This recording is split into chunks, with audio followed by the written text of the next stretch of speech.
Good morning, Rabbi Isai. Rabbi Isai, here we go. We're in Perek Gid Hanasha. Gid Hanasha, these are the sinews that the Malach hurt Yaakov Avinu, and therefore we don't eat them. The Tanakama says on both sides. The review says on one side. We're going to see today. Rabbi said the good news is we have another beautiful Amud on Amud Beis of Agadata, good stuff, and we have a beautiful, easier kind of sugyas. So we were discussing yesterday that it says in the Mishnah that hegdish, a carbon, you're over. It seems like you're over the isser when you eat a carbon. You're over on the Gid Nasha and the carbon. If you eat the Gid Nasha of a carbon, you're over on both. And we're trying to figure out, is it both? Is it one? And we finished off yesterday in Tzadik Amud Aleph on top, that what happened was, you're right. The Gid Nasha develops. That's a good word. I don't know why we didn't use that word yesterday. It develops in utero. It develops in the stomach of the mother later on. So first, it becomes hegdish. If you're talking about an animal that becomes hegdish in the mother's stomach, so hegdish was first. Gid Hanasha came second. However, we do say isser chalal isser. You could add an additional isser to what you already have. You have an isser to eat this kachim, this carbon. Well, let's add another isser called Gid Hanasha. And why? Because it's a very severe isser. It's an isser that even b'nei noyach are makbid on. So the 3 lines down, Man Shams Le'Yisvara, who holds that the Gid Hanasha was already also to Bnei Noach? Rabbi Yehuda. That goes according to Rabbi Yehuda. The thing is, and Rabbi Yehuda is going to say, Isser Chalal Isser. When it's such a severe Isser of Gid Hanasha, let's say you have a baby Isser, you have a Isser that's only a 50, kachim, eating kachim, and then you have an Isser that's Gid Hanasha, that's a 90.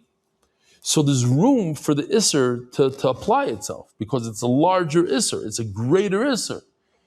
They heat up the Gehenim, they put a couple more degrees of temperature. It's more. So since it's more, you could add it. It's Chamer. Because it's a Moisav, not going into that one. It's a Chamer. But who says that? It's Rabbi Yehuda. The problem is, but we're going not like Rabbi Yehuda now. Why? We learned in the Mishnah that Gid Hanasha applies to both sides of the thigh, the right thigh and the left thigh. And Rabbi Yehuda says there's only one thigh. Says the Gemara, you're right. However, I'm going to pick and choose. I hold like Rabbi Yehuda that Gid Hanasha is Isser Chamor. It applied in the time before Matan Torah. It was already also for Bnei Noach. But however, we're going to argue on review. We're going to say that Gid Hanasha applies on both sides, even on the left side. Says the Gemara,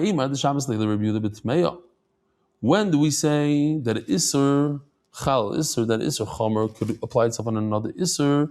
That's when we're talking about an animal that's tamei, like a lion. The Isser lav, to eat its Gid Hanasha, is only a minor Isser of a lav. But kachim, we're referring to a carbon, this is kares. To eat it is a very severe Isser, it's kares mishamslei. So how could you add an Isser? Yes, it's a severe Isser of Bnei Noach, but there's no room for it to go on top of a kares. Kares is very severe. Says the Gemara, okay, you're right. We're going to take it back. We're talking about an animal that's giving birth for the very first time in its life. What is that called when an animal gives birth for the very first time to a male? It's called a bechar. Bechar has Gedusha. But when does that Gedusha happen? It happens only as it's being born. When it's born, not before. It's not Kadosh when it's in the mother's stomach. So, Elohacha b'mvakeres askinon the berechem kaddish. When it comes out of the womb, then it becomes kaddish. Now, it's very good. If you hold that the Gidan Nasha happens when it's in the stomach, so you had Gidan Hanasha before, and then afterwards, when it's born, it became Kaddish. So the Gidan Nasha, you're asking, how is he chayv on the Gidan Nasha? Gidan Nasha happened before. But let's say there is no Gidan Nasha when it's in the stomach. You're not chayv on Gidan Nasha in the stomach. You only chayv when it's born. So guess what? When it's born, two things happen simultaneously. You have the Gidan Nasha, and you have the B'char that happen simultaneously. V'ba'isema, or the pshat is Vladis Kachim B'Havayasam Kedushin. No, we're not talking about a B'char.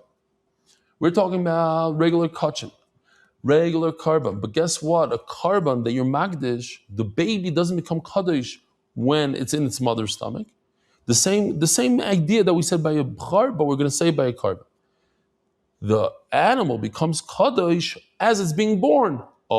As it's being born, then but here's the thing. The Gid was before. We're going to go according to the Manomar. The Gid happened before. So the Kachim doesn't apply itself on the Omer B'chir Bar Yosef. New Sugya. Omer B'chir Bar Yosef Lishanu Elo Kachim Anechalim. This idea that the Isser of the Gid comes on top of the Isser of Kachim, that's when it's an edible carbon, like a chatos, a shlamim. Here, let me see if I do have a list. I put it in. So over here you see from the kachim list on the right side, the kohanim eat the chatos, the kid eat a hasham. On the left side, you eat a shlamim, you eat a carbon pesach, you eat a toida, you eat a nazir, you eat a b'char, you eat a meiser. Okay, so those are definitely edible. Aval kachim shein nechalim. What kind of kachim don't you eat? Like an oila. Oila you can't eat. Ein iser gid noig b'hem. You're right. Then you're only over on the iser of kachim. You're not over on the iser of gid. Rabbi Yochanan Amar. The Gemara is going to say that they don't argue at all. Rabbi Yochanan Amar echad kachim and nechalim echad kachim shein nechalim iser gid noig b'hem. Doesn't matter. Even on a oila, there's an iser gid. Rav Papa, here. You see, Rav Papa is consistent throughout Shas. No argument. Don't argue. Let's reconcile. What's the word I was looking for? Not reconcile. Let's make a pshara. Let's compromise. Rabbi Yochanan, who says that it's asur, he means to say you get malchus. What you did is asur. Who's the other one? Rabbi Bar Yosef, who says kachim anechalim, he means, when there's kachim anechalim, when it's edible, then you're allowed to bring it up onto the mizbeach. So, in other words, what he's saying is that on a oila, this isser of gid is only on animals that you're eating, but on a carbon that you're not eating, like a oila, you're allowed to bring it onto the mizbeach.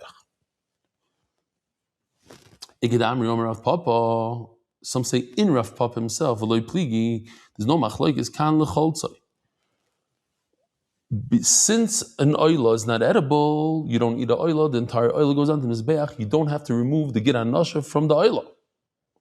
V'kan lahaloisai. But what Rabbi Bar Yosef was saying is that to put it on to the mizbeach after you took the gid out, do you put it on the mizbeach? Rav Nachman, we're going to see in a minute. Rav Nachman Bar Yitzchak Amar, lahaloisai pligi. The kol machlokes between Rabbi Yochanan and Rabbi Bar Yosef is, can you bring this animal onto the mizbeach? Rabbi Yochanan says, no, you cannot. Can't bring the oil onto the mizbeach. And Rabbi Bar Yosef says you could with the gid, I'm saying. The Sanya. V'hikter akoynes hakol mizbecha. It's referring to the oila. You take the entire oila, hakol, everything, you put it on the mizbeach. The rabbis, what does hakol mean? What is hakol? Yeah, you put the oil on the mizbeach. Why? What's everything? The rabbis, ha'atzamos, v'hagidin, v'karnayim, v'atlofayim. All the non-edible parts, the bones, the sinews, the horns, the hoofs. Yachal afidu perishu. I would think even if they were separated, these sinews were separated from the animal. Only the meat and the blood, but no other things like sinews.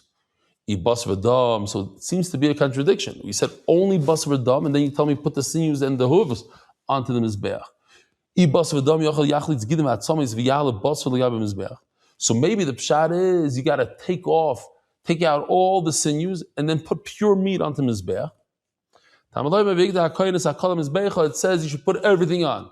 So which one is it? What's going on here? Okay, tzad. If the sinews are attached to the carbon, then you put it onto the mizbeach. It will be awesome for you to take the sinews out. Perishu, but for whatever reason, a bone popped out, the sinew popped out. Do not put it onto the mizbeach. Once it's not attached to the animal, it doesn't go onto the mizbeach. Oh. Rebbe, who's the Tana that says that if a sinew came out of place, a bone came out of place, you should not put it on the mizbeach? It's Rebbe. How do I know it's Rebbe? The Sanya.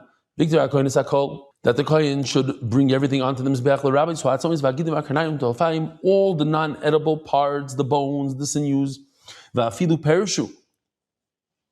Rebbe, sorry, the Tanakama says, even if they come out, even if the bone is not part of the meat, put it on the mizbeach.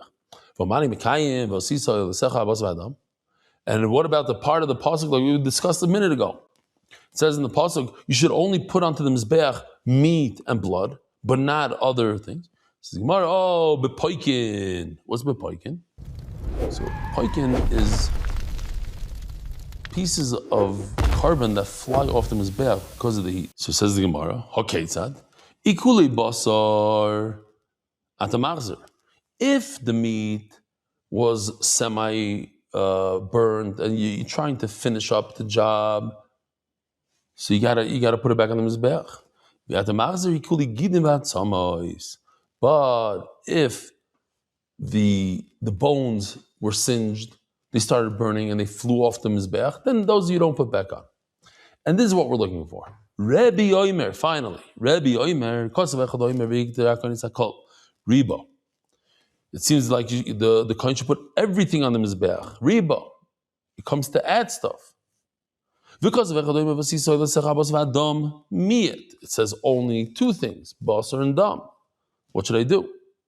Okay, tzad. If whatever's attached to the animal, all the additional things like the bones, the sinews, the hooves, they go on the mizbeach. Perishu, but once they're disconnected from the animal, then even if it's on top of the mizbeach, you already got there, you're there, take it off. One say, listen, I don't need a pasuk to tell you that if a bone is inside an animal, then you don't have to take it out. Of course. Why? Look at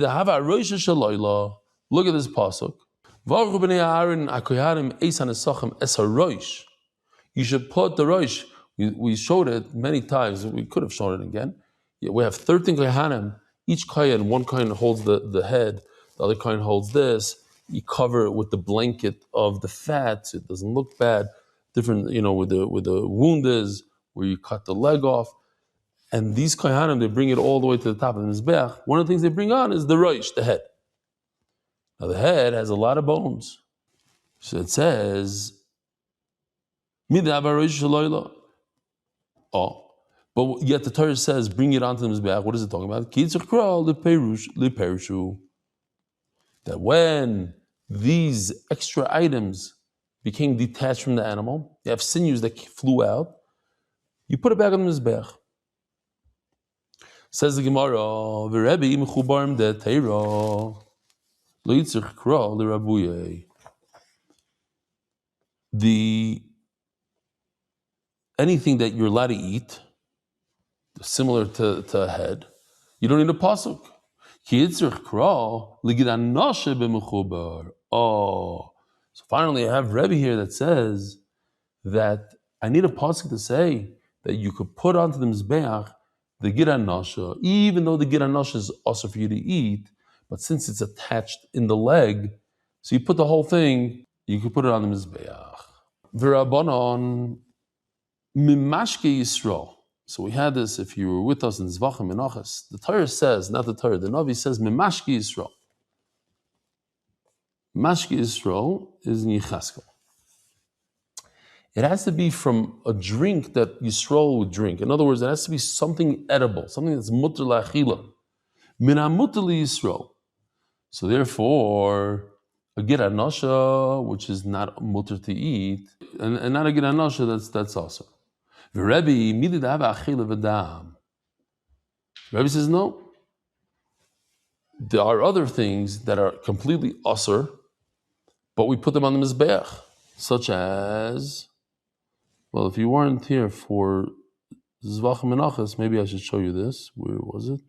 Chaylev. The forbidden fats go on the Mizbeach. Here, you can see in the top left corner in the bowl, those are fats. They go on the Mizbeach. What else did I want to show you?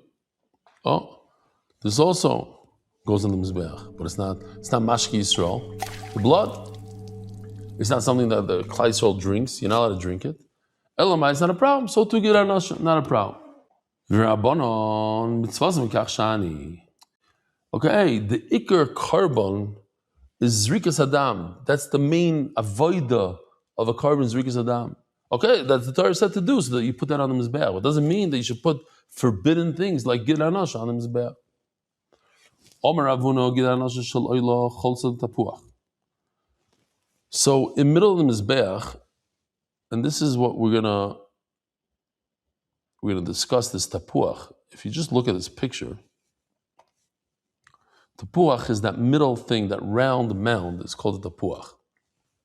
So the Gemara is saying is that the Gidar Nasha you have to cut out of the thigh and put it onto the pile, onto the, so to speak, the garbage, the leftover stuff that's in the middle of the Mizbeach. You're not makriv, you don't put it on the fire as a carbon, you take it out. Omer Rav Chizda Moridechi. It's like today we say, Rebbeinu Shalaylam. I don't understand what you're saying. Miksiv al kein lo yoichal ha-mizbeach. Does it say the Mizbeach can't eat a gid anasha? Akin lo yoichlu b'nei Yisrael ksiv. It says that b'nei Yisrael can't eat, but the Mizbeach could eat a gid anasha. Says the Gemara, Ravuna Mashki Yisrael men amut Yisrael. Don't worry, we're getting to the Agadata. We're getting there. As it says in Cheskel, there has to be something edible. And since the Gid Anosh is not edible, no can do, you can't put it on the Mizbeach. The Gid Anosh of a Shlomim, what do? You take it, I'm going to show you a video, what that means. There's a little stream that runs through the Beis HaMikdash. You take it, put it into the stream. Vishalayla, what do you do with the gid hanash that you're not allowed to eat of the oila maleyu, and you put it on to mizbeach? My lav l'chayra maleyu l'maktir. What does maleyu mean? You put it on to mizbeach. Where?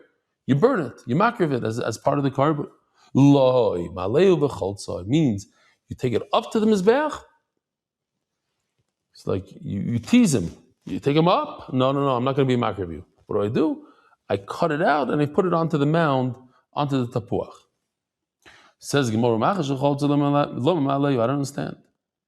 If you're going to take it out anyways, so why do you bring it on top of the Mizbech and take it out over there? Take it out on the bottom. There's a whole butcher shop in the Beis HaMikdash. There's a bunch of marble tables where everybody's cutting the meat.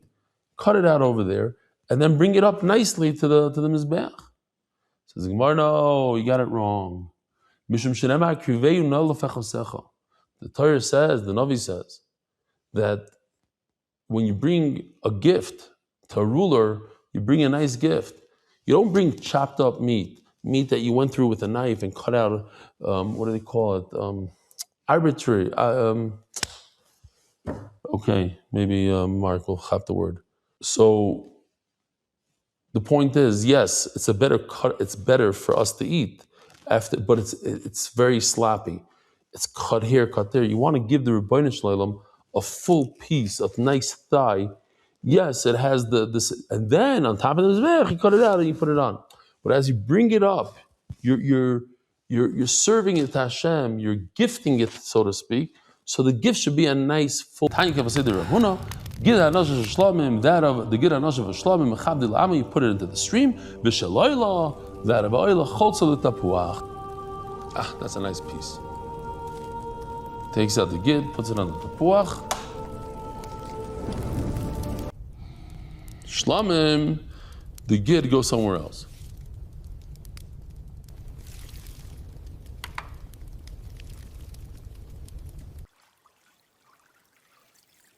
Stama, look at that. Special for MDY. Rabbi say, here goes the Agadata. There was something called an apple tapuach, a round mound. It was smack in the center of the Mizbeach. Says from the beginning of Shas, anytime the Gemara says 300 or 400, it's a language of an exaggeration. Many times in Shas it says he had 300 barrels, 400 barrels, 400 parsa, it shook 400 this, 300 that, many times. And over here the Gemara finally tells us straight out that it's guzma, that it's an exaggeration. That what? That was 300 kur, which is a tremendous amount that doesn't even fit physically on a mizbeach. Amarava guzma, this is an exaggeration. This is another thing that says, Hishku as a tamid bekoishel zav.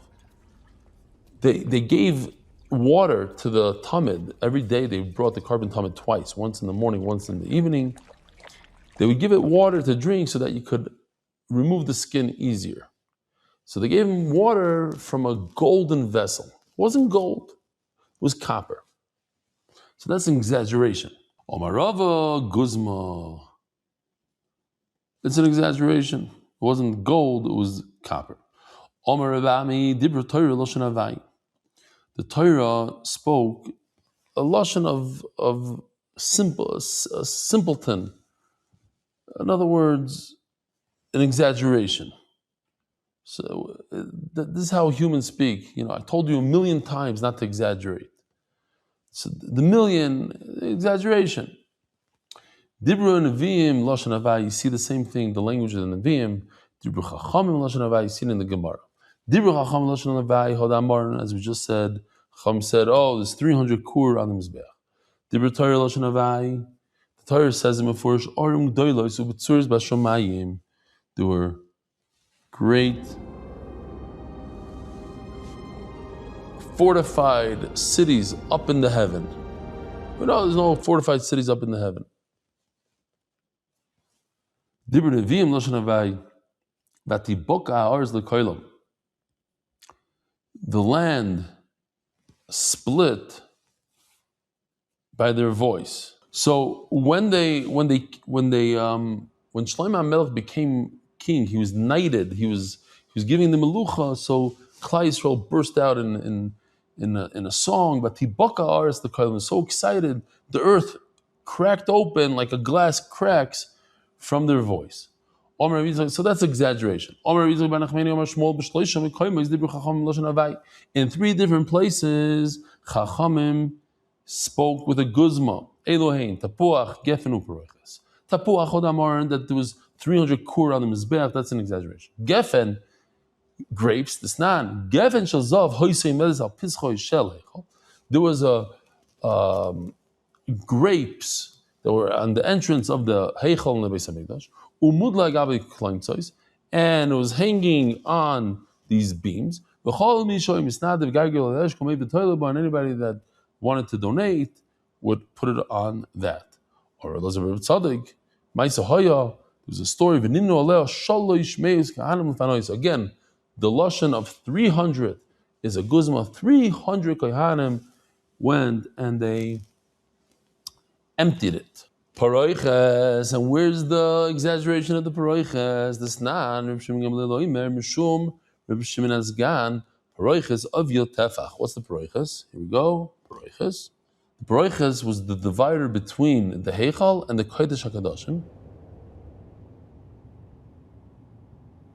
So this is ours. It's not that impressive, but I like the way they did the paroiches. It's never open, but there were two overlapping curtains, and nobody would go into the Kodesh HaKadoshim, obviously, only on Yom Kippur, the Kohen Gadol on Yom Kippur. How thick is this? That's a guzma. Paroiches of Tefach, it was a Tefach wide. Val Shivim Ushnaim Nirim Nereges, it had 72 Nirim on the weaver, whatever, the thing that Peretz Chaim Levine got us. Val kol nima v'nima esrim v'arba, and every string, every rope string is made actually out of 24 smaller ones. Arka, in other words, the height, the loom. Thank you. The loom. Arbaim ba'ama, 40 amma. V'rachba esrim amma, and the width is 20. Umeshmoini mushtei riboy nasis. A riboy is 10,000. 80 to 10,000. In other words, 820,000 nasis is made from threads, 820,000 threads. And they would repeat this process twice a year, make it twice a year. And once again, here's the guzma, v'shalish meis kohanim, and 300 kohanim were needed to matbilan. They would put it in a mikvah, and they needed 300 kohanim to put it in. The Vilna Gaon says, how wide is this? This is 20 wide, 40 tall. So that means that it's a total of 40 plus 40, because it's 40 tall. So you have two sides that are 40. That's 80. Two sides that are 20. That's 120. 80 plus 20 is 100, and another 20, 120. 120, that's 120 amos. Says the Vilna Gaon, the am in the Beis HaMikdash was made out of 5 tfachim. So do 5 times 120, it's very easy, because 5 times 100 is 500. 5 times 20 is another 100. So a total of 600. That's 600 tfachim. Yeah, it's 120 times 5 tfachim. That's 600 tfachim.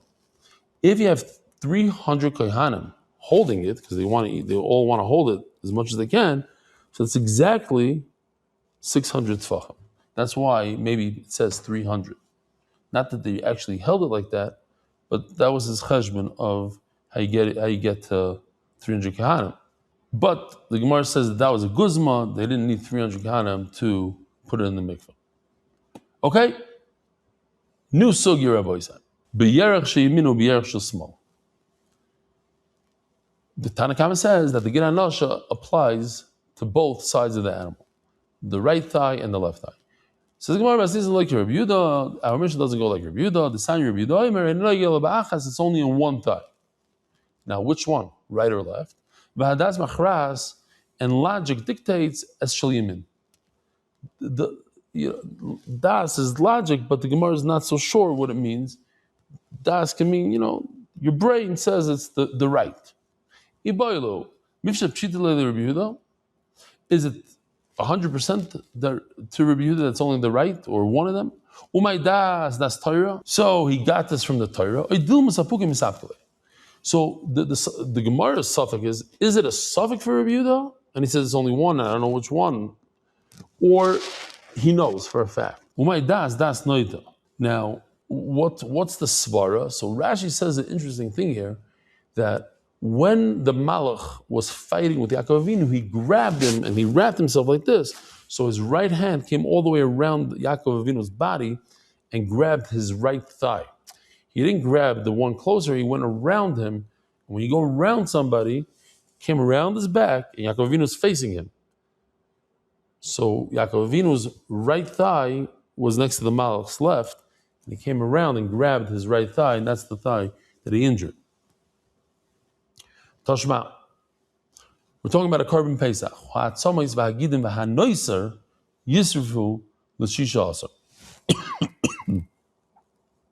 Supposed to eat the carbon Pesach one day, from the 14th through the 15th.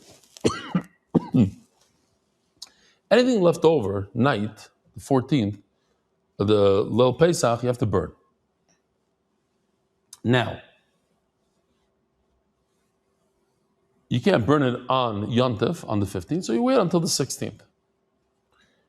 So, what are you burning? You're burning bones and sinews and noisar left over on the 16th. The Gemara asks, what sinews are we talking about? If you're talking about sinews that have a halach of meat, let them eat them. It's meat, you're allowed to eat them. And if they're left over, and it's at a time that you can't eat it anymore, hainu noisar, anything left over, even regular meat, steaks, lamb chops, you won't be able to eat it. It's called noisar. So why are we calling it gidim? Ella, gidit savar. It's those of, here's the sinews in the neck. They're very, very rough, tough, I should say tough. They're not edible. So if they're not edible, ilav basaninu lishdinu. So then what's the problem? Throw them in the garbage. Why do you have to burn it? No, we're talking about the sinew that we're talking about in our sugya, the gid anasha. And it goes according to a review that says the gid anasha is only one type. Now, if Rabbi Yehuda wasn't certain what side, Shapir, it's great. Why? Because since he has a suffix, he doesn't know if it's the right or the left, so you can't eat it. You can't eat either of them, so you burn it. But if Rabbi Yehuda is certain, Lamashal, he said, I know that the one you're not allowed to eat is the right, but the left one you could eat. So what's the problem? The Teira Lichlei, if it's the left one, let him eat it. And if it's the right one, the Yisur Lijday, and the left one you should throw out. What was the problem? Why do you have to burn anything?